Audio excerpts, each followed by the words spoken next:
Welcome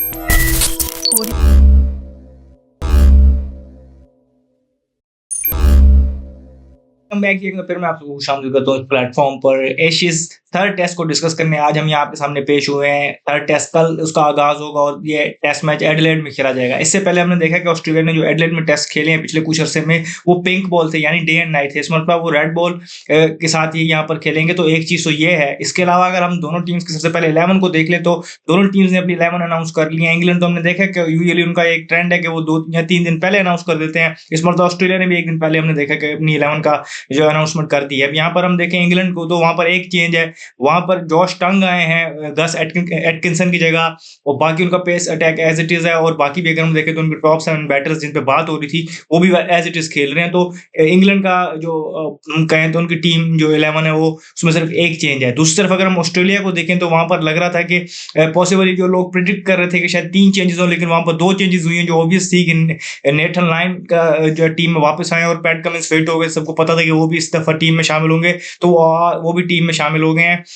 Michael Neser जिन्होंने 5 विकेटें ली थी पिछले मैच में, उनको बाहर किया गया। उसके साथ अगर हम देखें तो जो ब्रेंडन डगेट थे उनको बाहर किया गया। इस तरीके से 2 चेंजेस उनके सामने है। इसका मतलब यही है कि ट्रेविस हेड और वेदरहोल्ड की जो ओपनिंग पार्टनरशिप है वो वैसे ही रहेगी, और जॉश इंग्लिश वो 5 पे खेलेंगे। उस्मान ख्वाजा को जो है ओमिट किया गया अभी तक, मतलब उनको टीम में शामिल नहीं किया गया। और सुनने में ये आ रहा है फिर थे उनको ड्रॉप किया गया, तो इस तरीके से उन्होंने मिस आउट किया ये टेस्ट। तो दोनों टीम्स की 11 मैंने आपको यहाँ पर बता दिया। अब इंग्लैंड आप ऑस्ट्रेलिया को देखें तो पहले ही वो 2 मैचेस जीत के आ रहे हैं। जब उनके पास अभी हम कहें तो स्लाइटली चांस जिसे कहते हैं इंग्लैंड के पास था, तो वो पहले 2 मैचेस में था जहां पर उनके ज्यादातर प्लेयर्स थे वो बाहर थे। सेकंड मैच में अगर हम देखें तो नेथन लाइन भी नहीं थे और हेजलवुड भी नहीं थे और पैट कमिंस भी नहीं थे। तो इस तरीके से उनका बॉलिंग अटैक उस तरीके से एक्सपीरियंस नहीं था। 2 मैचेस में इंग्लैंड के पास वो चांस था, लेकिन ऑस्ट्रेलिया ने वहां पर कैपिटलाइज किया। और वहां पर हमने देखा कि सेकंड मैच में पर्टिकुलरली उन्होंने 500 रन किए जो पहली इनिंग में उन्होंने अपनी। तो वहां पर हमने देखा कि एक टीम एफर्ट नजर आई कि वहां पर किसी भी बैटर ने 100 नहीं किया, लेकिन सारे बैटर डबल फिगर में दाखिल हुए। तो टीम एफर्ट वहां से नजर आई। और वहां पर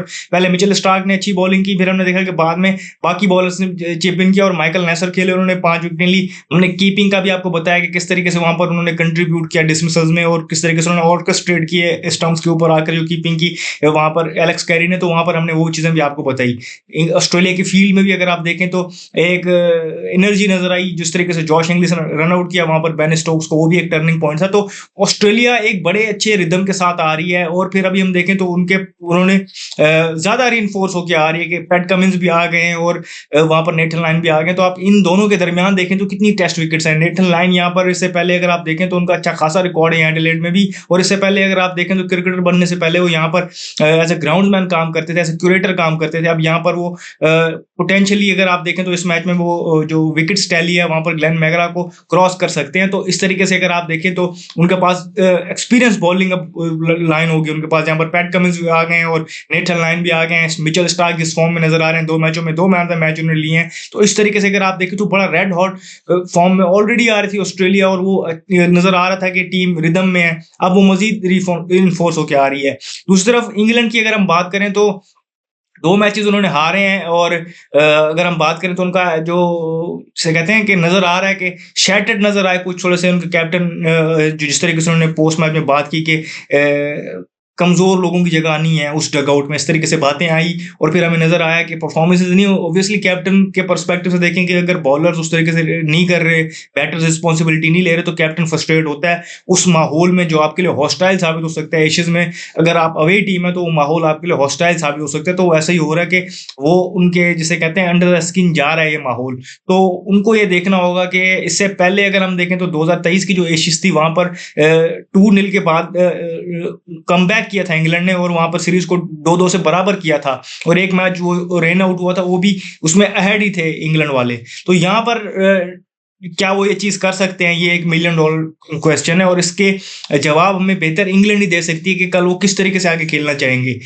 देखें वहां पर अलग एक तो उनका होम था 2023 की लोग बात करते हैं, और दूसरा कंडीशंस अलग थी। यहाँ पर पिछले 17 मैचेस में, टेस्ट मैचेस में वो एक मैच भी नहीं जीत पाए।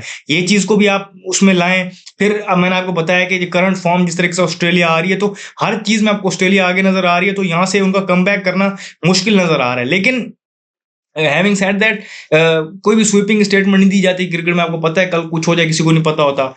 एडिलेड की जो सरफेस है वो जनरली फ्लैट होती है, और जिसे कहते हैं कि जो इंग्लैंड का बैटिंग स्टाइल है तो उनको ये वाली सरफेस सूट करेगी। लोग यही बात कर रहे हैं। अब मोस्ट प्रोबेबली वहाँ पर फ्लैट सरफेस होगी तो इंग्लैंड को बड़े रन्स करने का मौका मिलेगा। लेकिन मसला मुझे फिर भी उनकी बॉलिंग में नज़र आ रहा है कि पर्थ टेस्ट में पहली इनिंग के बाद उनकी बॉलिंग फ्लैट आउट नज़र आई। अब उन्होंने उसमें गस एटकिंसन की जगह पर जॉश टंग को शामिल किया। अब जॉश टंग के लिए अगर आप बात करें तो जो हमने थोड़ा बहुत उनमें देखा है तो वो अगर अपनी लाइन और लेंथ पे बॉलिंग करें तो वो लीथल साबित हो सकते हैं। लेकिन ऑन द डे अगर हम देखते हैं कि अगर वो ज़रा-सा वेवर्ड हो जाते हैं तो उसके बाद वो बहुत ज़्यादा एक्सपेंसिव भी रहते हैं। तो ये चीज़ें इंग्लैंड को ऑलरेडी हर्ट कर रही हैं, तो ये मज़ीद एक चीज़ उनके लिए मुसीबत का सामान बनेगी। इसके अलावा अगर आप देखें तो बेन स्टोक्स और जोफ्रा आर्चर, इनको भी जिसे कहते हैं कि आप ऐसा देख के रहे होते हैं कि इनको कंटिन्यूअसली खतरा होता है कहीं न कहीं इंजरी का, और लंबे स्पेल्स अगर ये कर रहे हैं और उनका वर्कलोड उस तरीके से मैनेज नहीं हो रहा, तो ये चीज़ें भी देखनी होंगी। तो और फिर अगर आप उनकी बैटिंग में देखें तो अभी तक जिसे कहते हैं एक सॉलिड बड़ी बैटिंग परफॉर्मेंस नहीं, ये एक अच्छी बैटिंग परफॉर्मेंस नज़र आई हमें ब्रिस्बेन में, जहाँ पर जो रूट ने 100 किया, बाकी बैटर्स ने कुछ कंट्रीब्यूट किया, लेकिन एक सॉलिड बड़ी बैटिंग परफॉर्मेंस नज़र आई जहाँ पर उन्होंने 400, साढ़े 400, 500 रन्स लगाए हैं, तो वो भी वहाँ पर मिसिंग है। ऊपर से बॉलिंग भी उस तरीके से रिएक्ट नहीं कर रही।